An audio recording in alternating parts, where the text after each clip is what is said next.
BNP এই দেশের জন্য রাজনীতি করে।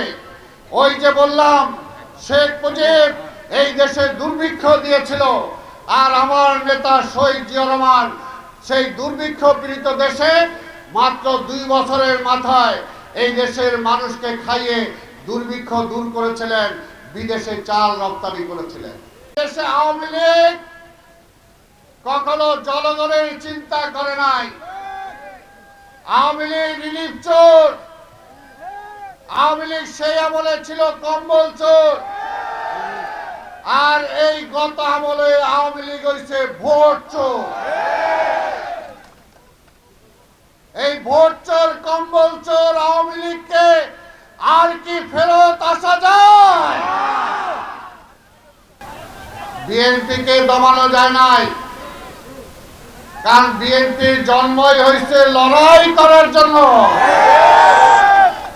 আমাদের নেতা শহীদ রাষ্ট্রপতি জিয়া রহমান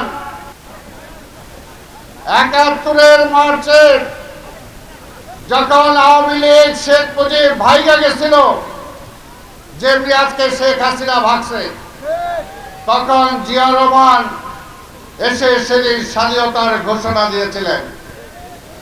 আবার ৭২ থেকে ৭৫ আজকে দেশের যে অবস্থা শেখ হাসিনা করেছে, ঢাকা শহরে ওই টিসিবি মাল কেনার জন্য ট্রাকের পিছনে মানুষ দৌড়ায়।